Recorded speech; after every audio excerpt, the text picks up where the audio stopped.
Mike Brown is a firearms instructor and criminal justice lecturer, and he joins us now to discuss it further. Mike, we appreciate you coming on tonight. First of all, just react to what the attorney is saying in terms of the father showing up to sponsor his son's FOID card after what police say were some serious red flags of suicidal thoughts and threatening to kill his family. I happened to see the Illinois State Police's news release that they released. They stated that there were some reports being made. However, there was no one to follow up on those reports. And having been a former police officer myself, without having a complaining witness there to follow up to provide more details so that the state can take any further action, I would see that the state police's response is pretty much, proper procedure in that matter. So there's a lot of trauma we may not have any knowledge about. Right. Well, let's go through some of the logistics because you know them well, Mike. What does it take to acquire a firearm owner's identification card, a FOID card in Illinois? Sure. One thing is you can't have any felony convictions, certain misdemeanor convictions, especially domestic battery or crimes of violence, as it specifically relates to mental health.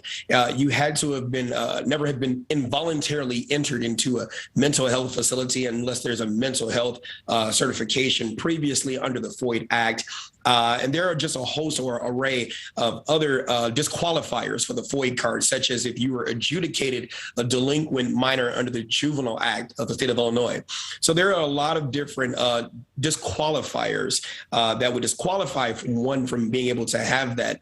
In this particular situation with Mr. Crimo, it doesn't appear that there were any disqualifiers outside of what the family could have told the police. And, having responded to plenty of family domestic situations, there are a lot of things that we may never know and the police will never know, especially if they're not reported.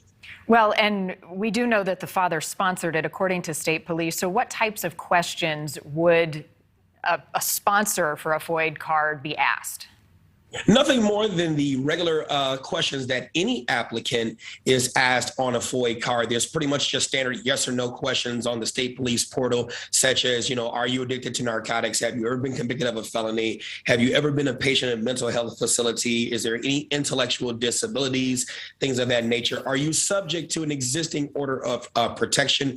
Are you currently under indictment for a crime that upon conviction would cause you to be convicted of a felony or no longer be able to possess a firearm? And then the applicant's parent or guardian is just stating under affidavit, under penalty of perjury, that the aforementioned information is true and accurate to the best of their knowledge. And the parent would have to have possession of an FOID card as well. So if the parent doesn't possess an FOID card, then the child or the teenager would not be able to possess a FOID card because it's underneath the parent's supervision. All right. An important detail there. Mike, I'm going to have to interrupt you and go to a press conference. Vice President Kamala Harris is speaking, but thank you so much for giving us your time tonight.